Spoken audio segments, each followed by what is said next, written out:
So, Jean-Francois, can I start with Caroline Proulx, our tourism minister, saying she is, her words, ashamed of the series of mishaps at this year's edition of the Montreal Grand Prix. I guess that means by Montreal officials and Grand Prix officials. What do you make of this? Well, the same, Mr. Dumontier, the head of the Grand Prix for Montreal, is also apologizing for problems on the circuit itself.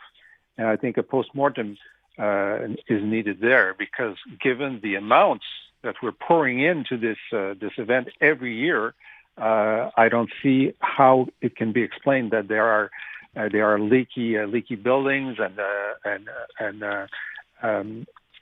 deficient control of crowds, whatever.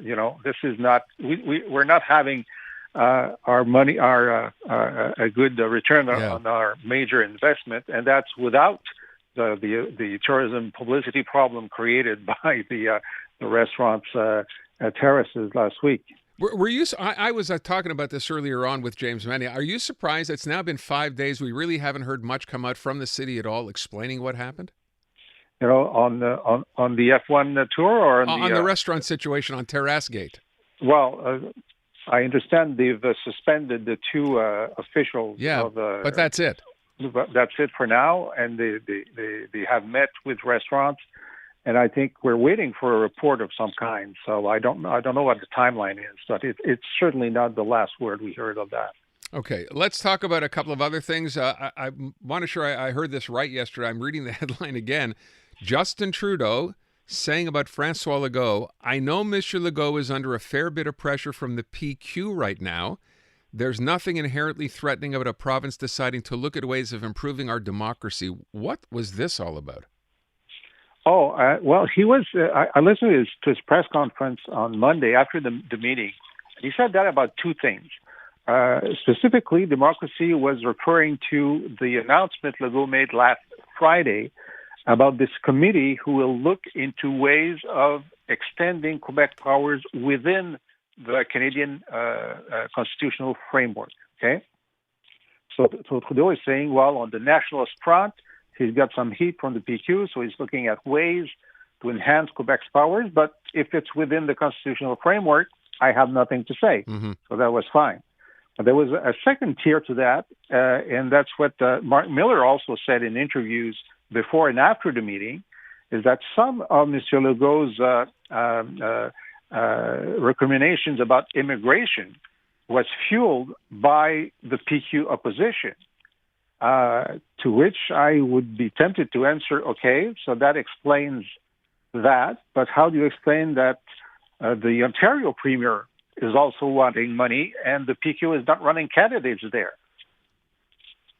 Okay, but with respect to this whole immigration, I mean, I've heard all kinds of numbers in the past couple of days since that meeting about other provinces not asking for money or an idea that perhaps we should get together and work out a plan where even though some of these immigrants first come into Canada, into Quebec, that we need a plan to have them go to other parts of the country. Is that something you can get behind?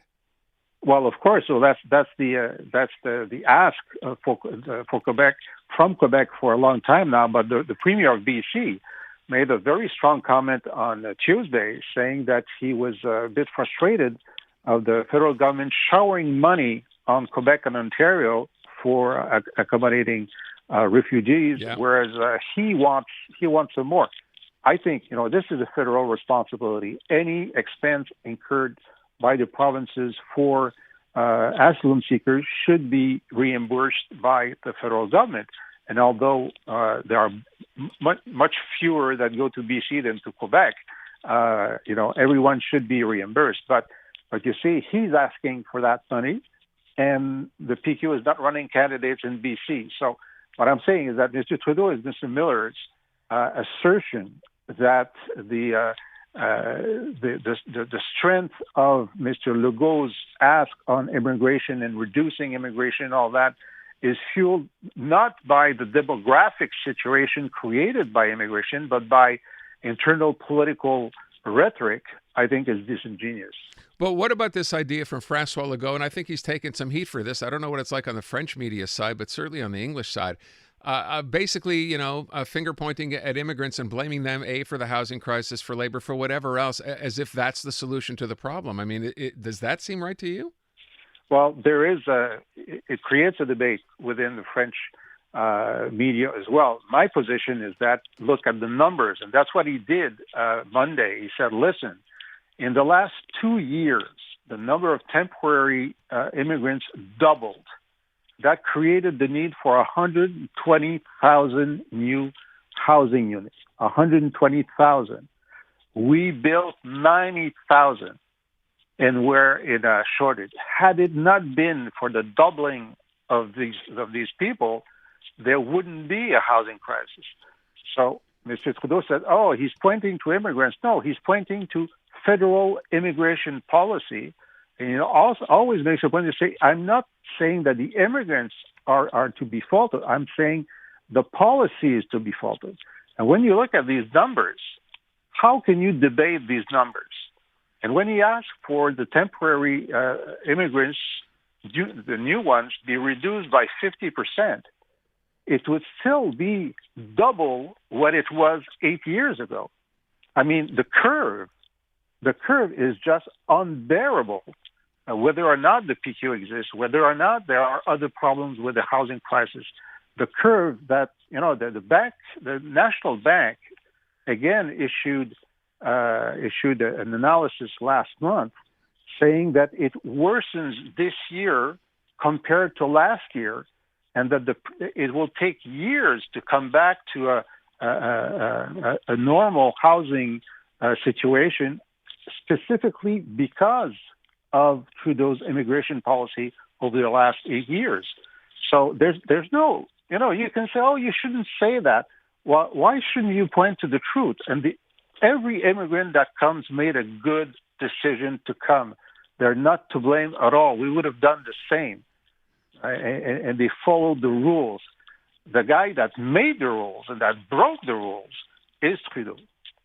But, to the argument about if you're going to say, yes, that housing, if you give those numbers for housing and blame that on immigration, right? How do you look at smaller towns outside of Montreal that have virtually no immigration but having a housing crisis anyway? Well, more and more have immigration. In Gaspésie, they have a housing crisis because there are so many immigrants coming to work in the windmill factory. I talked to the owner of the McDonald's in Val d'Or, who had to buy a house to make a dormitory for Northern African workers coming there. So it is connected. If there were no doubling and quintupling, we quintupled the number of temporary immigrants over 10 years, quintuple. If there hadn't been that, I mean, the localized problems with housing would be tremendously less troublesome than it is now. I mean, you cannot put the equivalent of the city of Quebec into the province and not believe it's going to have a major impact. He gave the numbers for education. So this 500,000 temporary immigration, includes 52,000 students. For these 52,000 students, we need 3,000 teachers. We lack 6,000, so it's half of the problem, okay? It's not 100%, it's half of the problem. But it is half of the problem.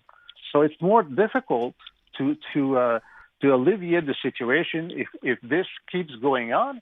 And what Mr. Trudeau said Monday is that not only doesn't have any timetable to come back to the earlier situation, but he says, I'm not going to do anything until Quebec has a plan for its own temporary workers.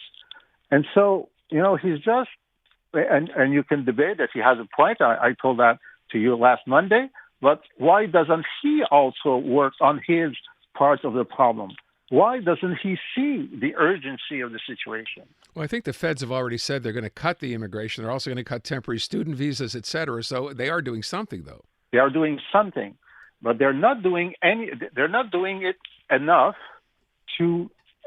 What they're doing, and we'll see in the next prime minister, has it slowed the growth? Okay, he's not committed to reversing the trend. And if you don't reverse the trend, you're going to have a housing market problem for decades. All right. Unfortunately, we have to leave it there. Jean-François, merci beaucoup. Merci. All right.